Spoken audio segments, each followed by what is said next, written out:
সূরা মাইদার মধ্যে প্রথম রুকুর মধ্যে 4 নম্বর আয়াতের কিছু অংশ লাস্ট বারে, এরপরে কোন কোরআনের আয়াত নাজিল হয় না। আমার বন্ধুরা আমার, আল্লাহ তাবারাক তাআলা বললেন, আল-ইয়াউমা আকমালতু লাকুম দীনাকুম ওয়া আতমামতু আলাইকুম নি'মাতি ওয়া রাযীতু লাকুমুল ইসলাম দীনা। একটু জোরে বলুন সুবহানাল্লাহ। আমার বন্ধুগণ, আল্লাহ রাব্বুল আলামিন এই আয়াতের মধ্যে আল্লাহর নবী সাল্লাল্লাহু আলাইহি সাল্লাম লক্ষাধিক সওয়া লাখ বন্ধুগণ সাহাবীরা আরাফাতের জায়গার মধ্যে মজমার মধ্যে জমায়েত ছিলেন। বন্ধুগণ, লক্ষাধিক সাহাবীরা মধ্যে আল্লাহর নবী সাল্লাল্লাহু আলাইহি সাল্লামের উপরে যখন এই আয়াতটি নাজিল হয়ে গেল, আল্লাহ তাবারাক তাআলা বললেন, আল-ইয়াউমা আকমালতু লাকুম, হে নবী, আজকে আমি তোমার উপরে কি করছি, এই দিনকে আমি কি করেছি, পরম কমপ্লিট করে দিছি, পরিপূর্ণ করে দিছি।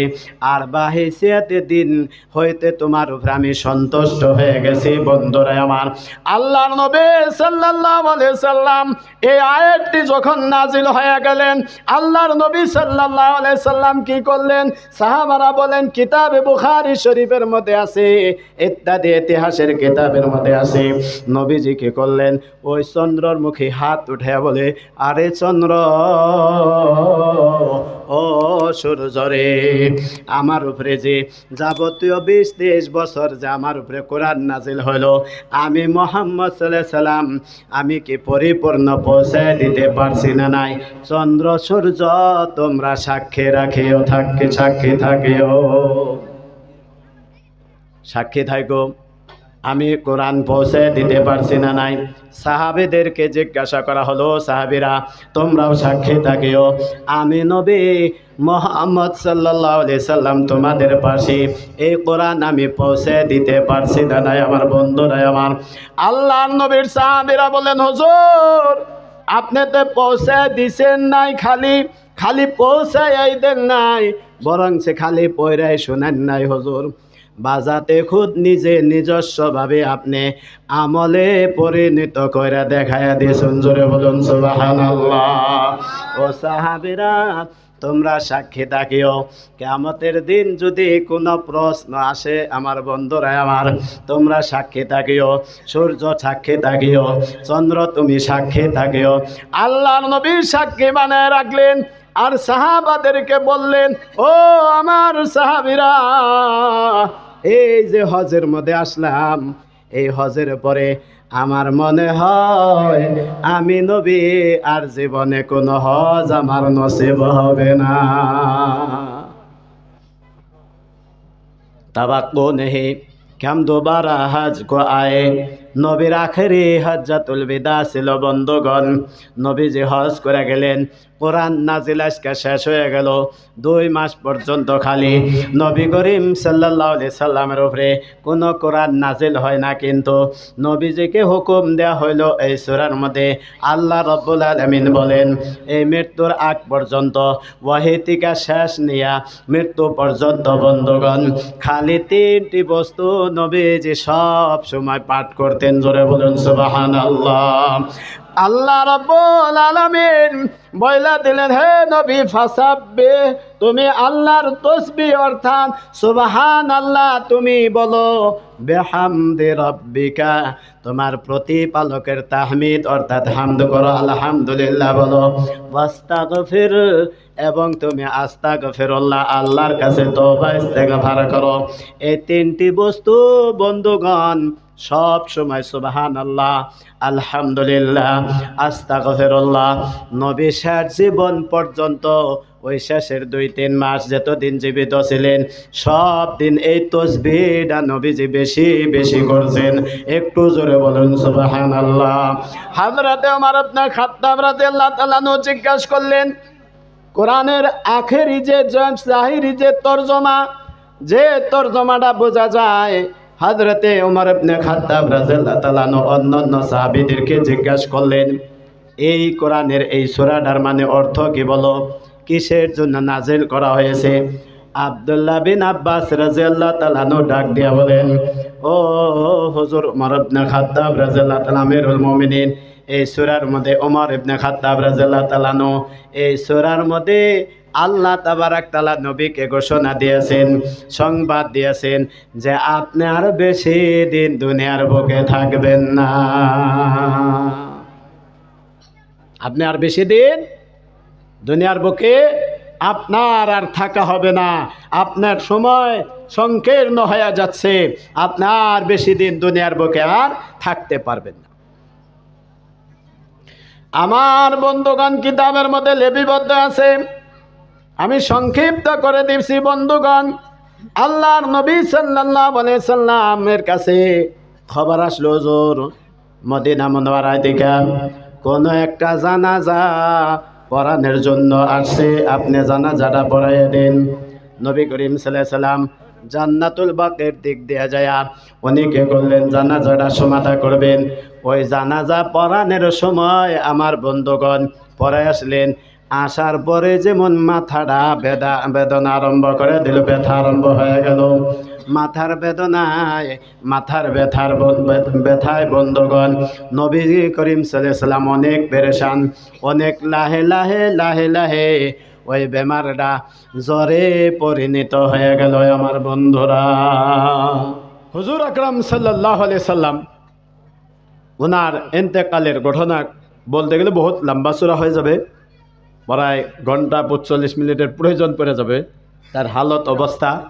তা আমি ওই দিকে না যাই, আমি বলছি আপনাদের মৌত যে বস্তু, এই মৌতটা কিন্তু সবের আসতে হবে না ভাই। হ্যাঁ, অসুবিধা হয়েছে কি? মৌত কিন্তু সবারই আসবে ভাই। আল্লাহ নবী সাল্লাল্লাহু আলাইহি সাল্লামকে এক ব্যক্তি জিজ্ঞাসা করলেন, মুসলিম শরীফের হাদিস। আল্লাহ নবীকে জিজ্ঞাসা করলেন, আরবি একজন ব্যক্তি এসে জিজ্ঞাসা করলেন, ইয়া রাসূলুল্লাহ সাল্লাল্লাহু আলাইহি সাল্লাম, আল কাইয়িস মান দানা নাফসা, সব চাইতে বড় আকলমন্দ বুদ্ধিজীবী होशियार दाना और बीना कौन है? बोलिए, बुद्धिजीवी के? नबी करीम सल्लल्लाहु अलैहि वसल्लम फरमाइलेन जे निजेर मन मानी करे ना, आल्लाहर अधीने थाके। जोरे बोलेन सुबहानाल्लाह। खावाय साथे नफसानिर पैरवी जे करे ना, সেই ব্যক্তি হলো সব থেকে চালাক, চৌবান, হোশিয়ার, দানা, বিনা, এবং যে মৌতের পরবর্তী জীবনের জন্য তৈয়ারি করে, সে হলো সব থেকে চালাক। এক নম্বরে যে নিজের হৃদয়, নিজের জান মাল সব চাইতে বেশি সব কিছু কি করে আল্লাহর জন্য হাদিয়া করে দেয়, ওয়াকফ করে দেয়, আল্লাহর অধীনে চলে, সেই দুই নম্বরে মৌতের পরবর্তী জীবনের জন্য যে তৈয়ারি করে সেই।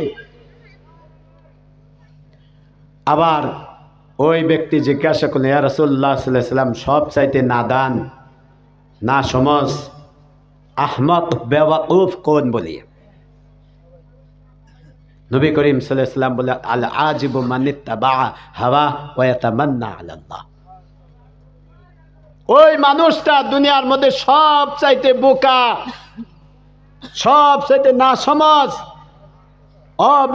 বুদ্ধিজীবী, না আকলমন্দ, বেওয়াকুফ, আহমক, যে নিজের মন মানি করে চলে, খাওয়ার সাথে নফসানির পায়রবি করে, এবং বলে আল্লাহ তো গাফুর রাহিম, আল্লাহ তো মাফ করে নেওয়ালা, আল্লাহ তো ক্ষমা করে নেওয়ালা। করে না ভাই? আমাদের মধ্যে আছে না? নামাজ পড়ি না, একদিন পড়ুম, ইবাদত বন্দেগী করুম, পরে করুম, আল্লাহ তো মাফ করবই আমারে। আল্লাহ মাফ করার মধ্যে কোনো সন্দেহ আছে? কোনো সন্দেহ নাই। কিন্তু আল্লাহ সত্যবাদী যারা হবে তাদেরকে মাফ করে, ইমানওয়ালাদেরকে মাফ করব। শিরকি আমলওয়ালাকে আল্লাহ মাফ করবে না ভাই। নবীজি ফরমাইলেন, যে ব্যক্তি নিজের মন মানি করবে, খাওয়াহিসাতে নফসানির পায়রবি করবে, যে নাকি যা কিছু আবার আল্লাহ তামান্না আল্লাহর কাছে আশাবাদী হবে, সেই ব্যক্তি দুনিয়ায় তৈয়ারি নাই, কোনো আমল বন্দিগি কিছু নাই, পরবর্তী জীবনের জন্য কোনো কিছু তৈয়ারি নাই। আবার কয়েক আল্লাহ তো মাফ করে নেওয়ালা। কিয়ামতের দিন দুনিয়া যদি রেডি না করে যান, না করে যান, নেকির পাল্লা যদি কমই হয়ে যায়, গুনাহের পাল্লা যদি ভারী হয়ে যায়, কোনে যাইতে হবে ভাই? হ্যাঁ, আমি বলছি না, আল্লাহ বলছে কোরআনে, আল্লাহ বলছে। তাহলে বয়ে বয়ে থেকে আপনি আশা করুন যে আপনি হইলেন সবচেয়ে না সমাজ, সবচেয়ে অবুদ্ধিজীবী, সবচেয়ে আহমক বেওয়াকুফ। বন্ধুগণ, এই মৌতের পরবর্তী জীবনের জন্য আপনি তৈয়ারি করেন, কবরের মধ্যে যাতে আপনি আরামে থাকতে পারেন, আপনি সুকুনে থাকতে পারেন, আপনি এইভাবে থাকতে পারেন, আপনি তার জন্য তৈয়ারি করেন। আমাদের মৌতের সময় যে আসে, আমাদের প্রস্তুতি না হওয়ার কারণে যারা মরবার ভালো পায়, এটা না যে ভালো পাই থেকে দিলে আল্লাহর কাছে দোয়া করে আল্লাহ আমারে ওখানে মত না। আল্লাহ তাআলা মৌত মনে করুন, মরণ রাখবো, এটা ভালো, স্মরণ করা ভালো, মতটা বর্ণনা করুন, তাজকিরা কোনো ভালো কথা, কিন্তু সব সময় পেরেশানি হলে আল্লাহ আবার বোধ দেয় না, খায় আমি মরি না খা, এটাও বিরাট একটা আল্লাহ নারাজ হয় আপনার উপরে। যে মরতে ভালোবাসে আল্লাহ তারে ভালোবাসে, যে মরতে ভালোবাসে না আল্লাহ তারে ভালোবাসে না। মওতটা আমাদের যাতে সবার জন্যে ইমানদারের মওত হয়, এই মওতটা আমাদের জন্য নাজাতের জরিয়া হয়ে যায়, এমনভাবে আমাদের মওত আমাদের আসে যাতে আমরা কালেমা লা ইলাহা ইল্লাল্লাহ মুহাম্মাদুর রাসূলুল্লাহ ইসলামের সাথে, ইমানের সাথে, কলেমার সাথে আমাদের যাতে মওত আসে, তেমন আমাদের কিছু ব্যবস্থা করণ লাগবে না ভাই? কবরের জন্য কিছু ব্যবস্থা করণ লাগবে। মওত সংক্রান্তি, যাই হোক, মওতের জন্য ইনশাআল্লাহ আমরা সবাই তৈয়ারি করবো তো ইনশাআল্লাহ। আল্লাহ তাবারাক তাআলা আমাদেরকে বলার চেয়ে শোনার চেয়ে বেশি বেশি আমলের তৌফিক দান করুন। সবাই বলুন আমিন।